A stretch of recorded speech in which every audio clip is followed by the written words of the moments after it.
খুব দ্রুতই ইরান যুদ্ধ শেষ হবে বলে আভাস দিয়েছেন মার্কিন প্রেসিডেন্ট ডোনাল্ড ট্রাম্প। তবে হরমুজ প্রণালী খুলে দেওয়ার চুক্তি না মানলে ইরানে আগের চেয়ে ভয়াবহ ও তীব্র বোমা হামলা চালানো হবে। এর আগে পাকিস্তানের কর্মকর্তাদের বরাত দিয়ে রয়টার্স জানিয়েছে, দুই দেশ চলমান যুদ্ধ বন্ধের সমঝোতা স্মারক স্বাক্ষরের কাছাকাছি পৌঁছেছে। এদিকে ইরানের বিরুদ্ধে যুক্তরাষ্ট্র ও ইসরায়েলের শুরু করা যুদ্ধকে অবৈধ বলে মন্তব্য করেছে চীন। তবে যুক্তরাষ্ট্রের সঙ্গে শুধু ন্যায্য ও পূর্ণাঙ্গ চুক্তি গ্রহণ করবে বলে জানিয়ে দিয়েছে তেহরান। আশিকুর রহমান জানাচ্ছেন বিস্তারিত। হরমুজ প্রণালী খুলে দেওয়ার প্রস্তাব মেনে নিলে ইরানে যুদ্ধ শেষ হবে বলে জানিয়েছেন যুক্তরাষ্ট্রের প্রেসিডেন্ট ডোনাল্ড ট্রাম্প।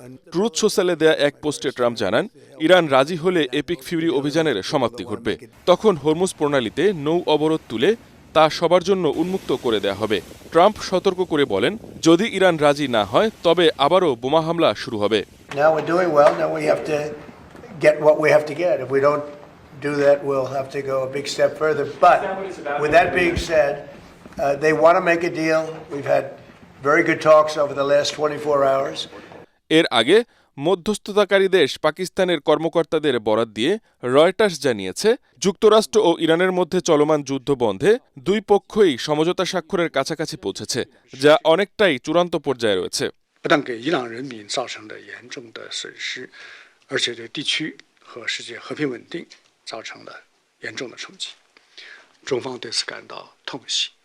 এদিকে ইরানের বিরুদ্ধে যুক্তরাষ্ট্র ও ইসরায়েলের শুরু করা যুদ্ধকে অবৈধ বলে মন্তব্য করেছে চীন। বেইজিংয়ে ইরানের পররাষ্ট্রমন্ত্রী আব্বাস আরাকচির সঙ্গে এক বৈঠকে চীনের পররাষ্ট্রমন্ত্রী ওয়াং ই বলেন, মধ্যপ্রাচ্যের উত্তেজনা কমাতে প্রচেষ্টা চালিয়ে যেতে চীন প্রস্তুত।